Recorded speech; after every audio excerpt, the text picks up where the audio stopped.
എടാ മോനെ, ഹാപ്പി അല്ലടാ? ഹാപ്പി ആണോ നിങ്ങള്? Yes, welcome back to Salan learning. It's me Sreebhama SB. അപ്പൊ എന്റെ മക്കളെ ഹാപ്പി ആണോടാ? എന്താണ് അവസ്ഥ? ഇതാ വെക്കേഷൻ കടിച്ചു പൊളിച്ച് നിങ്ങൾ ആഘോഷിച്ചുകൊണ്ടിരിക്കുകയാണ്. വെക്കേഷൻ പ്ലാനുകളൊക്കെ ഓൺ ആക്കിക്കൊണ്ടിരിക്കുകയാണ് അല്ലെ? പലരും പല പ്ലാനുകളായിരിക്കും. ചിലപ്പോൾ ട്രിപ്പ്, ഗെയിം, അത് ഇത്, കിടന്ന് ഉറങ്ങണം മിസ് എന്ന് പറയുന്ന എത്ര മക്കളുണ്ട് അല്ലെ? അപ്പൊ അതൊക്കെ നിങ്ങൾ സെറ്റ് ചെയ്തോ. വെക്കേഷൻ കടിച്ച് പൊളിച്ച് തന്നെ ആഘോഷിച്ചോ, അതിലൊന്നും ഒരു പ്രശ്നമില്ല. പക്ഷെ വെക്കേഷൻ സമയത്ത് നമുക്ക് കുറച്ച് നമ്മുടേതായിട്ടുള്ള കുറച്ച് ഇമ്പ്രൂവ്മെന്റ് കൂടെ ചെയ്ത് എങ്ങനെ ഇരിക്കും? ഈ വെക്കേഷൻ എങ്ങനെ യൂട്ടിലൈസ് ചെയ്ത് ചെയ്യാം, അത് നിങ്ങൾ ആലോചിച്ചിട്ടുണ്ടോ? അപ്പൊ ഉള്ള സമയം വെറുതെ കളയുന്നത് മാറ്റി വെറുതെ ഉറങ്ങുക, വെറുതെ ഇരിക്കുക, അതിനേക്കാൾ നല്ലത് നമുക്ക് കുറച്ചും കൂടെ എഫക്റ്റീവ് ആയിട്ട് എന്ത് ചെയ്യാൻ പറ്റും. അപ്പൊ അതിന് നിങ്ങളെ ഹെൽപ്പ് ചെയ്യാനും എന്റെ കുറച്ച് ടിപ്സ് ആണ്, ഞാൻ ചെയ്തിട്ടുള്ള കുറച്ച് ടിപ്സുകളാണ് പറഞ്ഞിരുന്നത്. അത് യൂസ്ഫുൾ ആണെന്നുണ്ടെങ്കിൽ താഴെ കമന്റ് ബോക്സിൽ ഷുവർ ആയിട്ട് നമുക്ക് കമന്റ് ചെയ്യണം കേട്ടോ. അപ്പൊ എന്റേതായിട്ടുള്ള ഇതിൽ കുഞ്ഞു കുറച്ച് ടിപ്സുകൾ മിസ് പറഞ്ഞുതരാം.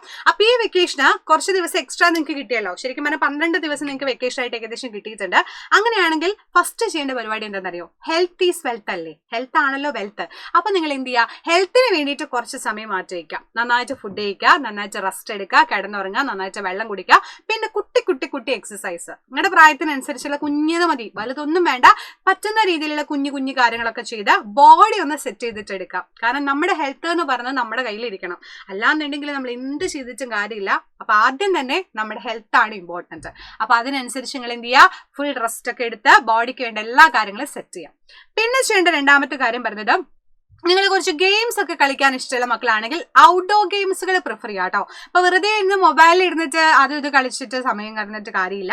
മറിച്ച് നമ്മൾ എന്ത് ചെയ്യുക? കുറച്ച് നമുക്ക് ആക്റ്റീവ് ആവുന്ന രീതിയിൽ, ബോഡിക്ക് കുറച്ചുകൂടെ സെറ്റ് ആവുന്ന രീതിയിലുള്ള, ഇപ്പൊ ഫുട്ബോള്, ക്രിക്കറ്റ്, സാറ്റ്, അങ്ങനെ എന്തോരം കളികളുണ്ട് അല്ലേ? നമ്മളൊക്കെ പണ്ടൊക്കെ മിസ് എന്തോരം കളികൾ കളിച്ചിട്ടുണ്ടെന്ന് അറിയാം. നിങ്ങളുടെയൊക്കെ പ്രായത്തില് അന്നൊന്നും ഫോൺ പോലും എനിക്കില്ല, ആലോചിച്ച് നോക്ക്. അപ്പൊ നമ്മള് ഔട്ട്ഡോർ ആയിട്ടുള്ള ഗെയിമുകൾ നമുക്ക് ഇഷ്ടമുള്ള രീതിയിലുള്ള, നമുക്ക് മെന്റലി അതേപോലെ നമുക്ക് ഫിസിക്കലി ഫിറ്റ് ആവാൻ പറ്റുന്ന രീതിയിലുള്ള ഔട്ട്ഡോർ ഗെയിംസുകളൊക്കെ നിങ്ങൾ കൂടുതലായിട്ട് പ്രിഫർ ചെയ്യുക. അത് അടിപൊളിയായിട്ട് കളിക്കുക. അപ്പൊ നിങ്ങൾക്ക് ഇഷ്ടപ്പെട്ട കാര്യമാണ്, അതേപോലെ ഹെൽത്തി ആയിട്ടുള്ള കാര്യമാണ്.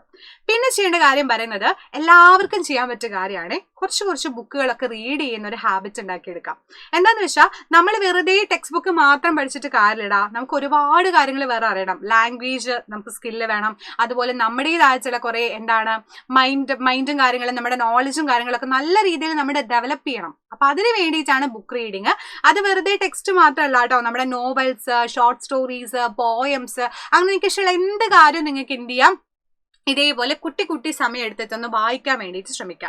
അപ്പൊ വായിച്ച് പഠിച്ച് നിങ്ങൾ എന്ത് ചെയ്യുക? നിങ്ങളുടെ വൊക്കാബുലറി, നിങ്ങളുടെ സ്കില്ല് ഡെവലപ്പ് ചെയ്യാൻ നിങ്ങൾ ശ്രമിക്കുക. ഒരു വായിച്ചു കഴിഞ്ഞിട്ടുള്ള ഒരു കുട്ടി എഴുതുന്ന ഒരു കവിതയും അല്ലാതെ എഴുതുന്നതും തമ്മിൽ നല്ല വ്യത്യാസം ഉണ്ടായിരിക്കും. കാര്യം നമ്മുടെ ലാംഗ്വേജ് എന്ന് പറയുന്നത് ഏറ്റവും കൂടുതൽ ഇമ്പ്രൂവ് ചെയ്യാൻ പറ്റിയത് റീഡിങ്ങിലൂടെയാണ്. അപ്പൊ അതെന്റെ മക്കൾ എന്ത് ചെയ്യുക? സെറ്റ് ചെയ്യുക. പിന്നെ ചെയ്യേണ്ട കാര്യം നിങ്ങൾക്ക് എല്ലാവർക്കും അറിയാം. നിങ്ങൾക്ക് ഇഷ്ടപ്പെട്ട കാര്യങ്ങൾ ഉണ്ടാവും അല്ലെ? നിങ്ങൾ ചിലപ്പോൾ ഡാൻസ് അടിപൊളിയായിട്ട് കളിക്കുന്നവരുണ്ടാവും, പാട്ട് പാടുന്നവരുണ്ടായിരിക്കാം, ഡ്രോയിങ്, അങ്ങനെ പല സ്കില്ലാണ് എൻ്റെ മക്കൾക്ക്. അപ്പൊ അത് നിങ്ങൾ ഇമ്പ്രൂവ് ചെയ്യാൻ വേണ്ടിയിട്ട് ശ്രമിക്കുക. ഈ ദിവസങ്ങള് ഇനിയുള്ള വെക്കേഷൻ എന്ന് പറയുന്ന ഒരു സമയത്ത് ഇതൊക്കെ നമുക്ക് കൂടുതൽ യൂട്ടിലൈസ് ചെയ്യാൻ പറ്റുള്ളൂ അല്ലെ? അപ്പോൾ ഉള്ള സമയത്ത് മാക്സിമം നിങ്ങളുടെ സ്കില്ല് ഡെവലപ്പ് ചെയ്യുക. എന്തിലാണോ നിങ്ങളുടെ ഇഷ്ടം, എന്താണോ നിങ്ങളുടെ കോൺഫിഡൻസ് ഉള്ള ഉണ്ടാക്കുന്ന കാര്യം, അത് നിങ്ങൾ സ്കില്ല് ഡെവലപ്പ് ചെയ്യുക. അടിപൊളിയായിട്ട് എന്ത് ചെയ്യാൻ വേണ്ടി ക്ലാസ്സുകൾ ഉണ്ടെങ്കിൽ ക്ലാസ്സുകൾ, അല്ലെങ്കിൽ സ്വന്തമായിട്ട് ചെയ്യണമെങ്കിൽ അങ്ങനെ ഇമ്പ്രൂവ് ചെയ്യാൻ വേണ്ടി ശ്രമിക്കുക കേട്ടോ. സ്കിൽ ഡെവലപ്മെന്റും വളരെ ഇമ്പോർട്ടൻസ് ആണ് എന്തിനോട്? ഈ പഠനത്തോടൊപ്പം തന്നെ. റെഡി? പിന്നെ ചെയ്യേണ്ട മറ്റൊരു കാര്യം പറയുന്നത്, ഇപ്പൊ നമ്മൾ ഫുൾ ഇങ്ങനെ എൻജോയ് ചെയ്യുന്നതിനോടൊപ്പം കുറച്ച് സമയം മിസ് പറയുന്നുള്ളൂ, കുറച്ച് റിവിഷൻ ഒക്കെ ചെയ്ത് പഠിക്കണ്ടേ? കാര്യം എന്താ വെച്ചാൽ ഇനി വരാൻ പോകുന്ന പബ്ലിക് എക്സാം എന്ന് പറയുന്നത് വളരെ പെട്ടെന്നാ വരിക. ദിവസം ഇതാന്ന് പറയുമ്പോഴേക്കും കഴിയും. അപ്പൊ നമുക്ക് എന്ത് ചെയ്യണം? അതിനനുസരിച്ചൊന്ന് പഠിച്ച് സെറ്റ് ചെയ്യണമെന്നുണ്ടെങ്കിൽ കുറച്ച് റിവിഷൻ ചെയ്യണം അല്ലെ? ആദ്യത്തെ ചാപ്റ്റേഴ്സ് ഒക്കെ വല്ല ഓർമ്മയുണ്ടോടാ? ഫസ്റ്റ് ടെക്സ്റ്റ് ബുക്കിലെ ഫസ്റ്റ് ചാപ്റ്റർ ഒക്കെ ഏതാ ചോദിച്ചപ്പോൾ ഓരോ ഓർമ്മയുണ്ടാവില്ല. അപ്പൊ നമ്മൾ എന്ത് ചെയ്യണം? റിവിഷൻ ചെയ്യണം. കാര്യം എന്താ വെച്ചാൽ നമ്മൾ പല സമയത്ത് എക്സാം എഴുതാൻ പോകുന്ന സമയത്ത് അനുഭവിക്കുന്ന ബുദ്ധിമുട്ടാണ്. പലരും പഠിച്ചത് മറന്നു പോകുന്നു, പഠിച്ച കാര്യങ്ങൾ മൈൻഡിലുണ്ട് പക്ഷെ എഴുതാൻ കിട്ടുന്നില്ല. ആൻഡ് ഇങ്ങനെയുള്ള ഒരുപാട് വിഷയങ്ങൾ നിങ്ങളെപ്പോലെ തന്നെ ഞാനും ഫേസ് ചെയ്ത ആളാണ്. അപ്പൊ എനിക്കും പരീക്ഷ എഴുതുന്ന സമയത്ത് ഓർമ്മ കിട്ടാൻ ഭയങ്കര ബുദ്ധിമുട്ടാണ്. പക്ഷെ ഞാൻ എന്ത് ചെയ്യും? റിവിഷൻ ചെയ്ത് തന്നെ പഠിക്കും. ഇപ്പോൾ ഒരു ചാപ്റ്റർ 5 വട്ടം പഠിച്ച് സെറ്റ് ചെയ്ത് വെച്ചിട്ടുണ്ടെങ്കിൽ, 2 ദിവസം മുമ്പ് സെറ്റ് ചെയ്ത് വെച്ചിട്ടുണ്ടെങ്കിൽ തലേനാൾ വീണ്ടും അത് 2 വട്ടം റിവിഷൻ ചെയ്യും. പിന്നെ ക്വസ്റ്റ്യൻസുകൾ നോക്കും. അങ്ങനെ നമുക്ക് ഇമ്പ്രൂവ് ചെയ്യാൻ പറ്റുള്ളൂ.